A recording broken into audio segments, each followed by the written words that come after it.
Most people spend their lives begging to be noticed, polishing their skills, proving their worth, and waiting for someone powerful to recognize them. But the powerful never look for the useful. They look for the irreplaceable. And the cruel truth is, being valuable is not about what you can do. It's about what others fear to lose if you disappear. There exists a subtle art, ancient, ruthless, and often misunderstood, the art of becoming dangerously valuable, not admired, not loved, not even trusted, but needed in such a way that your absence feels like collapse and your presence bends the room around you. The weak seek validation. They display their worth openly, like merchants at a market. The strong do not sell, they withhold. They plant dependence, disguise their strength, and make others believe their survival is tied to them. This is the darkest trick of all, to make others fight for your existence, even when you no longer fight for theirs. Power vs.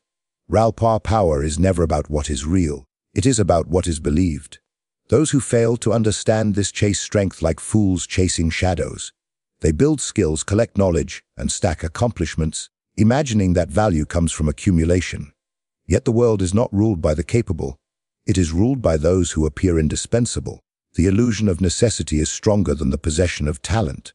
The masses spend their lives proving their usefulness. They become efficient, compliant, and predictable. And in doing so, they become invisible. The more they prove, the more they expose that they can be replaced. True power does not grow from proof. It grows from perception. A person who can convince others that the world stops turning without them commands more control than the one who can actually make it move. To be dangerously valuable, one must learn to craft the theater of importance. It is not enough to be competent. One must make competence look mysterious, even sacred. Your abilities must not be common currency, but a rare artifact no one fully understands. People do not worship what they can measure. They worship what they cannot define. If they can explain you, they can predict you.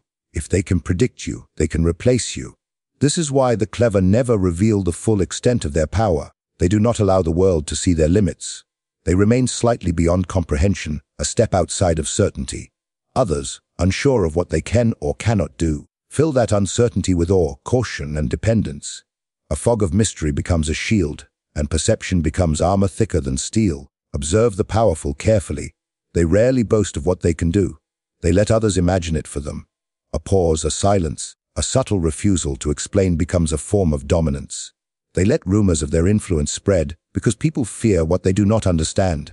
And fear, when dressed as respect, becomes loyalty. Real power without perception is fragile. A king who must constantly remind his subjects he is king has already lost the throne in their minds. The throne is not a chair.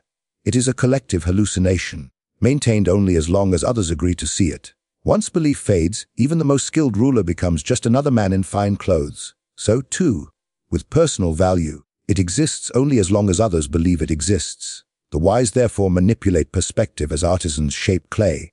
They do not chase recognition, they orchestrate it. Every word, every delay, every refusal becomes part of a performance that suggests depth and indispensability. When others begin to depend on your perceived power, you no longer need to exert real effort. They maintain your myth for you, fearing what would happen if it ever shattered. There is a dark elegance in this deceit.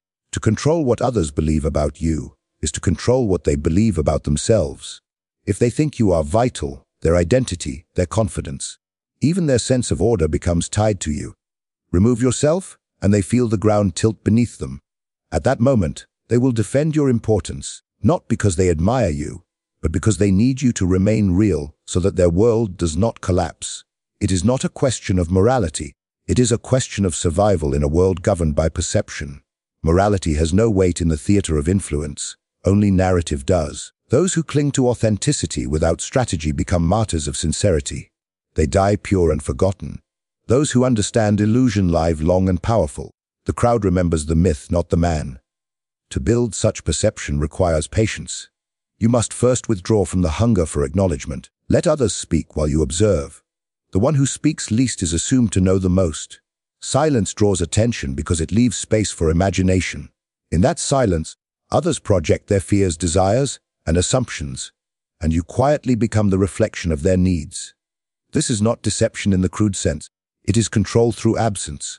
When the world believes you hold unseen power, it will shape itself to accommodate you. Opportunities appear not because you asked for them, but because others cannot bear to exclude you. They would rather have you within reach, even at a cost, than risk facing what might happen without you. And so you become the silent axis around which their decisions turn. To sustain this illusion, one must never overexpose their truth. The moment your abilities become common knowledge, you become common property. The mystery must be fed with careful scarcity. A hint here, a restrained display there. Reveal only fragments of what you can do, enough to intrigue, never enough to satisfy. People hunger for completion, and that hunger keeps them tethered to you. The illusion thrives not on what is seen, but on what is withheld. Those who master perceived power understand that the truth of their strength is irrelevant. Whether you can actually fulfill the expectations you inspire matters less than the fact that others believe you can. Belief bends reality. It moves people to act, to obey, to defend, to invest, not in the truth, but in the narrative. The moment they believe your story more than their own judgment, your dominance is complete. In every domain, politics, business, art, even love, the same law reigns. Perception dictates value. The visible reality is secondary. The lover who seems elusive becomes irresistible. The strategist who appears to know more than he says becomes feared. The worker who moves with quiet confidence earns trust he never asked for. They all draw from the same source. The art of being seen as essential without ever asking to be. Perceived power transforms ordinary individuals into symbols. A symbol cannot be replaced because it represents an idea, not a person.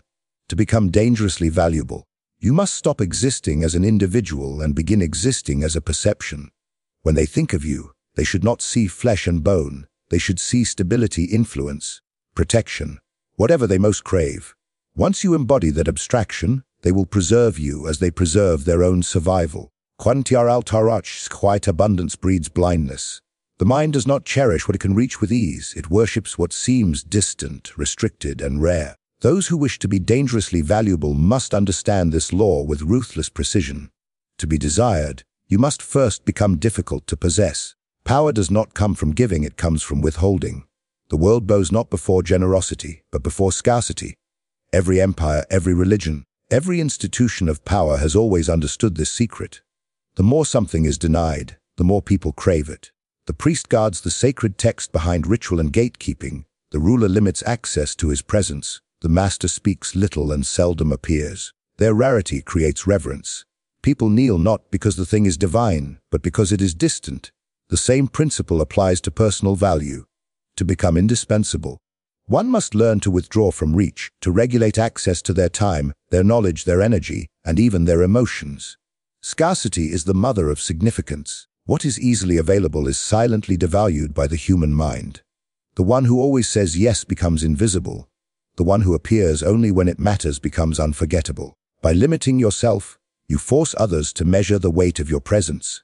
Every word becomes precious because it is not given freely. Every act carries meaning because it is not repeated often. Scarcity amplifies perception. It converts the ordinary into the extraordinary simply by limiting supply. There is a cruel elegance in restraint. To withhold when others indulge, to remain silent when others shout, to retreat when others compete. These are not acts of weakness but of mastery. Scarcity is control disguised as humility. It allows you to dictate rhythm, to slow the pace of others, to make them wait on your timing. And in waiting, they become bound to your cadence. They revolve around your intervals, not their own. The one who controls the rhythm controls the room. To cultivate scarcity, one must first destroy the desire to be seen. The weak crave exposure because they mistake attention for power. But attention is the currency of the desperate. It is begged for, not commanded. True control lies in the power to deny visibility. When people notice your absence more than your presence, you have crossed the threshold from relevance to necessity. You become an echo in their thoughts, a missing piece they cannot name. Absence becomes your voice. Every form of influence decays through familiarity.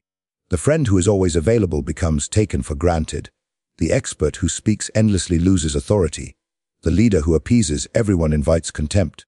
Distance is the invisible throne from which power governs. To be seen too often is to become common. To be too accessible is to surrender control over how you are perceived. Power demands mystery, and mystery cannot survive in constant exposure. Scarcity is not silence for its own sake. It is calculated deprivation. You do not hide completely. You appear just enough to remind them of your value. then withdraw before they can grow accustomed. It is the rhythm of presence and absence that creates dependency. Too much absence, and they forget you. Too much presence, and they devalue you. The art lies in balance. To give enough to create need, then starve that need so it grows sharper. People do not chase what they have, they chase what they almost have. Consider the dynamics of desire. The lover who gives attention constantly becomes background noise. The one who disappears and returns unpredictably becomes an obsession. The unpredictability feeds imagination. In that uncertainty, longing multiplies. The same applies to influence, business, and authority. Those who appear scarce, even if by design, become the center of speculation. Others speak of them, guess their motives, fill the silence with myth. What they withhold becomes more powerful than what they offer. Scarcity also creates leverage. When your time, approval, or skill is limited, people compete for it.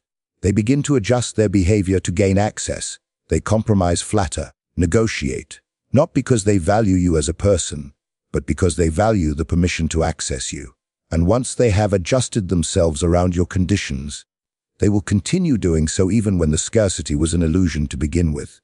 Thus, control is maintained not through direct command, but through the architecture of absence. The art of scarcity requires discipline, because the instinct of the ordinary mind is to give. People seek validation through generosity, believing it will earn loyalty, but generosity breeds entitlement. The more you offer, the less they respect it. Power is not the reward for giving, it is the reward for making others earn what you give. Your resources, time, attention, presence, must be treated like relics, not like favors. Those who receive them should feel a tremor of privilege, not the comfort of routine. To enforce scarcity, create boundaries that cannot be crossed easily. Refuse to explain every decision. Delay your responses. Appear unpredictable but deliberate. People must learn that access to you requires alignment with your rhythm, not the other way around. In that adjustment, you subtly dominate them. They begin to measure their movements by your availability, their tone by your approval, their energy by your attention. You become the silent axis of their behavior. Even in speech, scarcity holds dominion. Say less than you could. Leave gaps between your words. Let silence do the work that sentences cannot. People are unsettled by what they cannot read, and that unease binds them to curiosity. They will fill the emptiness with stories, each more flattering than the truth. Those stories build your myth, and the myth builds your worth. You have given them nothing but silence, and yet they have given you power. Scarcity is not retreat from the world. It is command through distance. It transforms your absence into a form of presence. It makes others carry your image, your memory, your imagined voice, as if you were still there. They begin to anticipate your return, and in that anticipation lies control. The one who is waited for is always more powerful than the one who waits. Every system of hierarchy is built upon this invisible mechanism.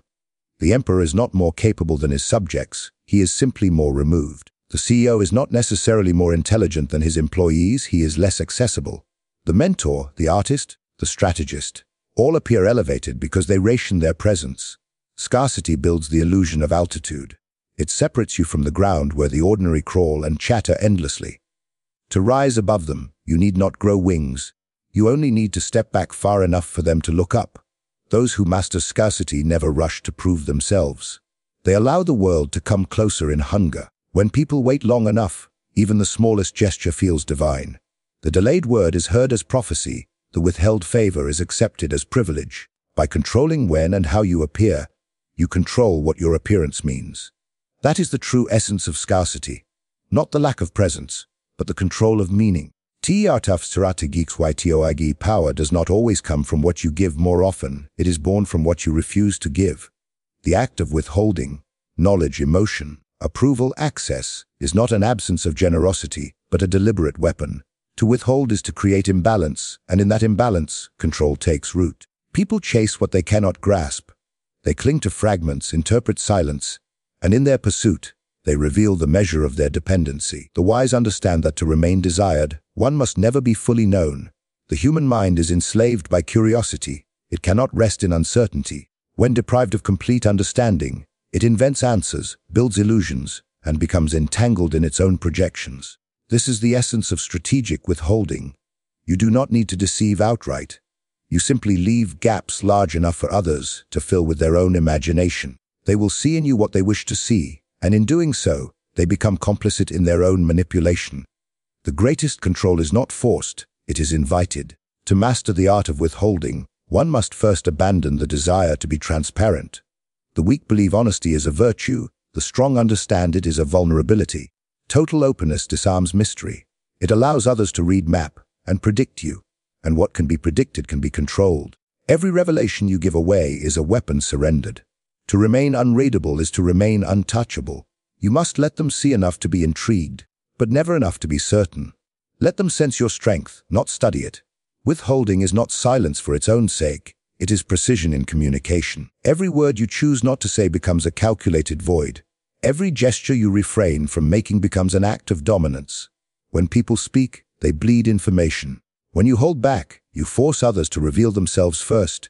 They rush to fill the quiet, exposing their motives, their weaknesses, their insecurities. Silence, in the hands of the disciplined, becomes an interrogation device.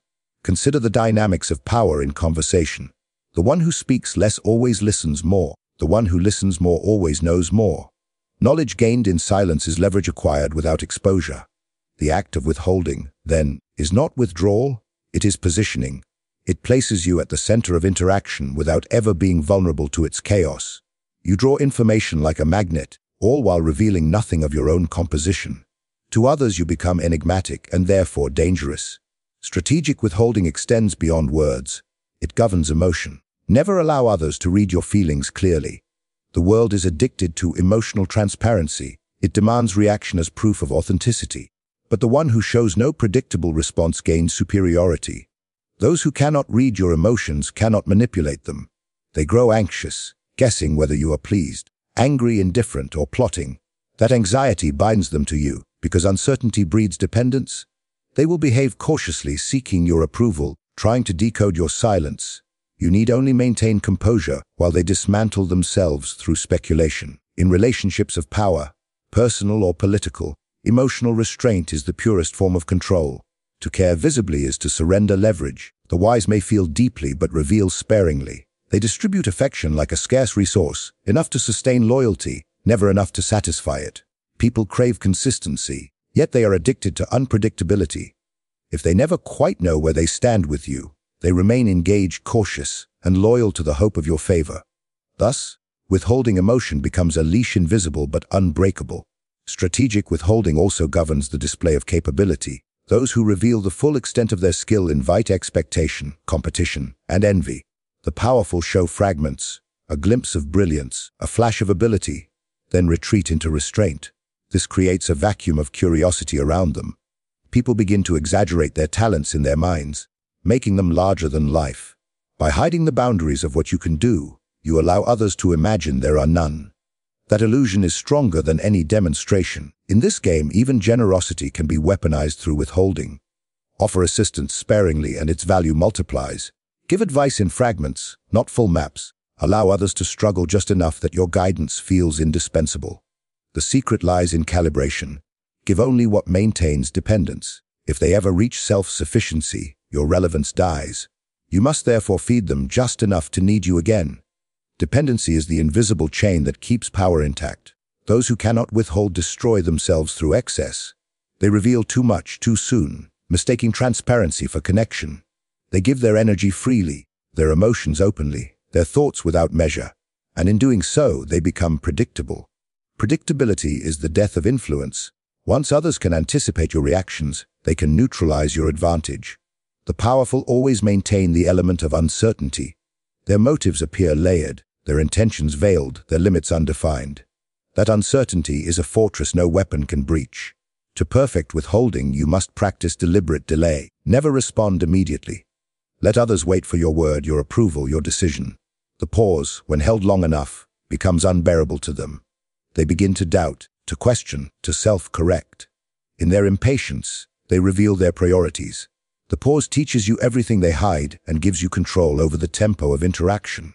The one who dictates time dictates thought, for people think in the rhythm of anticipation. This discipline requires mastery over ego, the impulse to explain, to prove, to express. These are traps of the unrefined. The disciplined mind knows that power lies not in being understood, but in being interpreted. You must cultivate the courage to be misunderstood. Let them misread you, Every false assumption they form becomes a wall between you and their grasp. The fog protects the fortress. The less they know of your true design, the longer you can move undetected within their perception. Strategic withholding is not deception. It is the refusal to participate in the economy of overexposure. The world trades in attention and confession, and those who spend themselves freely become bankrupt in mystery. To hold back is to preserve capital, psychological, emotional, and social. The fewer details you release, the more valuable each one becomes. You are the curator of your own scarcity, and each withheld truth increases the price of your presence.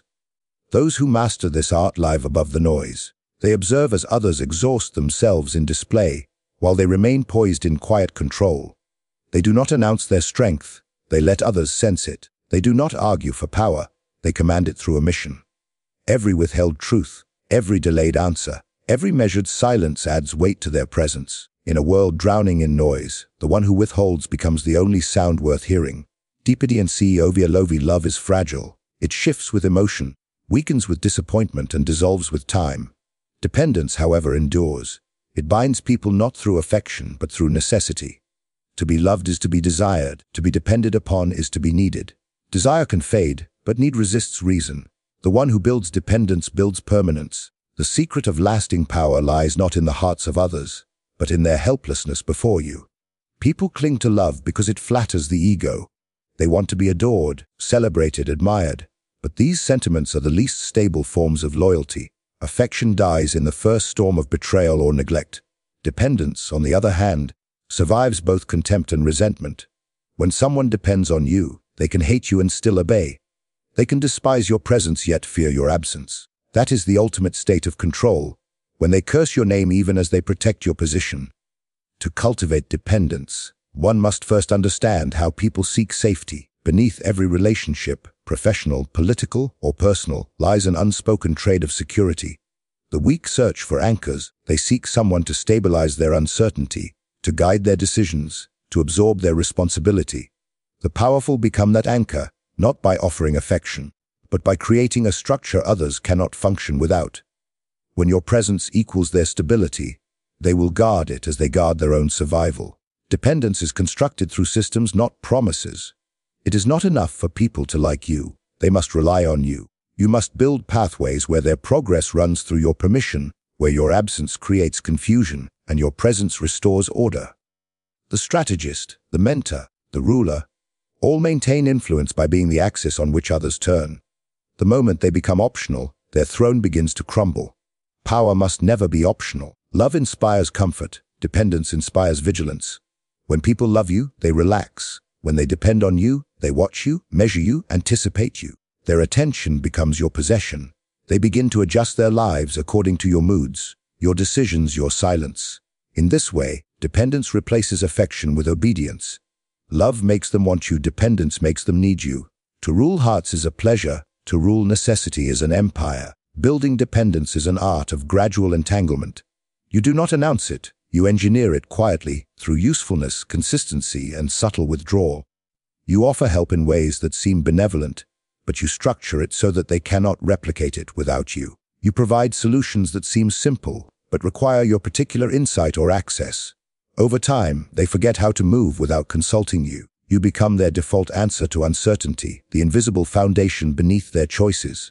Once that pattern forms, they stop questioning your presence and start fearing your absence. Dependence is not created by force, it is sustained by perception. You must appear essential, not oppressive. People resist domination but embrace necessity. If they feel you are controlling them, they rebel. If they believe you are protecting them, they surrender willingly. The distinction lies in presentation. Offer dependence disguised as care, as guidance, as wisdom. They will mistake your control for stability and your restraint for kindness. Influence built this way is rarely questioned because it feels voluntary. To maintain dependence, you must manage both scarcity and reward. Give enough support that they associate your presence with relief, but never enough that they achieve independence.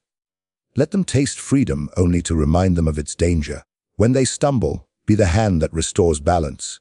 Each rescue deepens the chain. The more times they return to you for clarity, the more they believe that clarity cannot exist without you.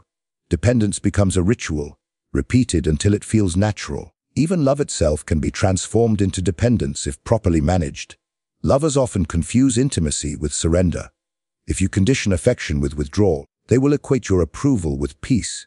By alternating closeness and distance, attention and silence, you create an addiction stronger than affection, the addiction to reassurance. The dependent lover does not seek happiness anymore. They seek stability in you. Their emotions orbit your moods. They no longer love you, they survive you. In hierarchies, dependence is the engine of authority. Leaders who seek to be loved by their followers will eventually be replaced by someone more charming, more generous, or more exciting. But the leader who builds systems of reliance, who controls information, resources, and opportunity, cannot be replaced without disassembling the entire structure. This is why empires outlive emperors. The system makes itself indispensable. To rule wisely, you must build something that people cannot imagine functioning without your hand upon it. Dependence requires a careful balance of power and benevolence. Too much power and it feels like tyranny, too much benevolence and it feels unnecessary. The trick is to make others believe their strength flows through you, that you do not dominate their potential but enable it. You become the silent partner in their success. They rise, but only through your design. And as they climb, they build the illusion that they owe their height to your presence. Gratitude then replaces resentment, even as the chain tightens around their freedom. Those who build dependence understand that freedom is an illusion most people do not actually desire. They seek the feeling of control, not control itself. Give them the appearance of autonomy, while ensuring that every choice they make still runs through your influence. Let them feel powerful while you quietly script their decisions. The most effective prison is the one whose walls are invisible, built not of force, but of need. In creating dependence, restraint is more useful than force. If you push too hard, people notice the manipulation. But if you design it subtly, through reliability, indispensability, and selective withdrawal, they will cling to you willingly. The illusion of choice is the key to deep control. You do not chain them, you make them hold the chain themselves. Dependence also extends into perception. You must shape how others believe you fit into their world. Appear as the one who simplifies complexity, the voice that quiets chaos. People crave certainty more than freedom, and if you offer that certainty, they will accept your dominance as the price of peace. They will rationalize their submission, call it loyalty, and defend it against anyone who threatens it. Once their comfort becomes synonymous with your presence, they will protect your power as their own. Dependence is most powerful when it becomes mutual in appearance, but not in truth. Allow others to believe you too, rely on them, that your fate is intertwined with theirs. This illusion calms suspicion and deepens attachment. In reality, your survival should never depend on anyone. The moment they believe you cannot function without them, they begin to test their strength against yours. Dependence must always flow in one direction, from them to you. You may mimic vulnerability, but never surrender it. The world praises love as noble, but it is dependence that shapes destiny. Love fades when tested by conflict, but dependence grows under strain. The more unstable the environment, the more people cling to what feels necessary. The wise, therefore, never compete for affection. They construct need. They do not ask to be loved. They design circumstances where being unloved changes nothing. Because affection can be withdrawn, but necessity cannot. There is a weight in silence that words can never carry. The unspoken commands more attention than the spoken, and the unseen breeds more fear than the visible. Those who understand this law do not seek to impress with expression. They rule through absence. Power hidden is power multiplied. When others cannot read your intentions, they must imagine them, and imagination will always grant you more authority than truth ever could. The ordinary fill the air with noise. They speak to prove existence, to demand attention, to ease the discomfort of being unseen. But in doing so, they reveal themselves entirely, their emotions, their weaknesses, their desires. Words betray the speaker more than silence ever can. The powerful, therefore, learn to resist the compulsion to explain. They let their silence stand like a mirror in which others expose their own fears. To speak less is to remain undefined. To remain undefined is to remain unassailable. Mystery is not confusion. It is the deliberate shaping of uncertainty. It is the art of leaving space for wonder, for speculation, for unease. People cannot dominate what they cannot define. They will attempt to categorize you, to reduce you to something they can measure and predict. But every attempt should lead them deeper into ambiguity. Let them sense depth, not reach it.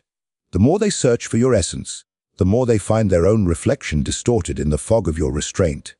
In every hierarchy, mystery acts as gravity. It pulls attention without reaching for it. The enigmatic figure stands apart from the crowd, not through display but through stillness. While others compete for recognition, the mysterious one makes recognition come to him. People wonder, whisper, and theorize, and in their speculation, they build his myth for him. You do not need to prove power when others are willing to invent it on your behalf. Silence is a blade sharper than speech. It cuts without motion, wounds without violence. In confrontation, the one who stays silent holds dominion over the one who must fill the void. The talkative reveal desperation. They need to persuade, to justify, to be believed. The silent one simply watches, and by withholding reaction, forces the world to measure itself against his calm.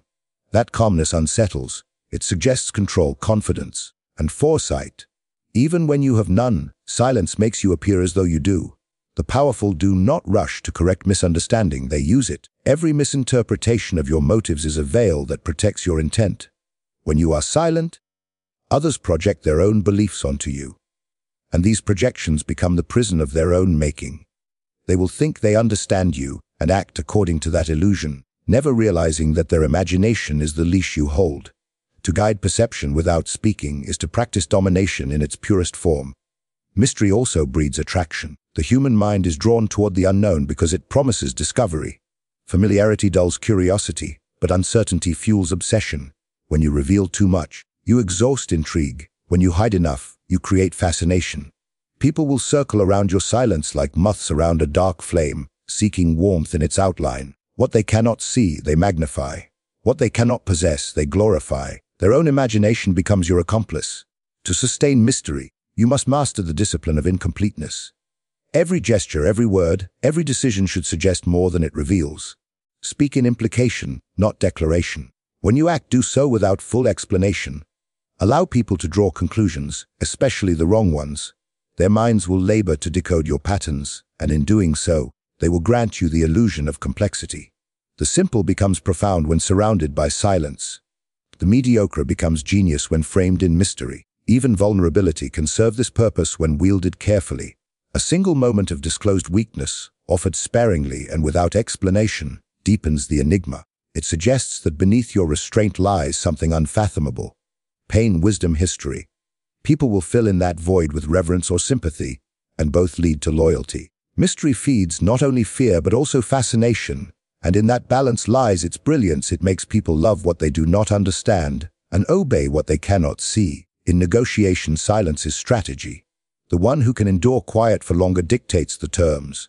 When you do not rush to respond, you make others question themselves. Their uncertainty breeds concessions. They begin to fill the silence with justifications, excuses, or offers, trying to break the stillness you command. In the economy of power, patience is currency, and silence is its hoarded gold. The moment you learn to wait without showing discomfort, you inherit dominance over those who cannot bear it. Mystery must also extend to your routine. Predictability is the death of respect. If others can anticipate your next move, they cease to fear or admire you. Appear unpredictable but not chaotic. Let your actions seem guided by principles they cannot fully see. When they think they know your rhythm, break it deliberately. Appear at unexpected moments, vanish without warning, speak when silence is expected, and remain silent when speech is demanded. To live as a mystery is to rewrite the rhythm of others. There is also a moral dimension to silence, or rather, the illusion of one. When you speak less, people assume depth. When you pause before judgment, they mistake calculation for wisdom. Silence gives you the appearance of restraint, of reflection, of higher purpose. The loud seem reckless, the quiet appear noble. You need not earn this perception. You need only allow others to create it for you. Humanity worships restraint because it cannot practice it. Mystery protects against weakness. When your silence hides your flaws, others can only attack shadows. They will waste their efforts guessing where to strike, exhausting themselves in the fog of your ambiguity. Silence conceals not only ignorance but also fear.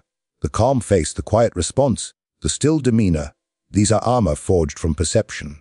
Even when you are uncertain, remain unreadable. Let your silence absorb the tension. The world mistakes composure for control.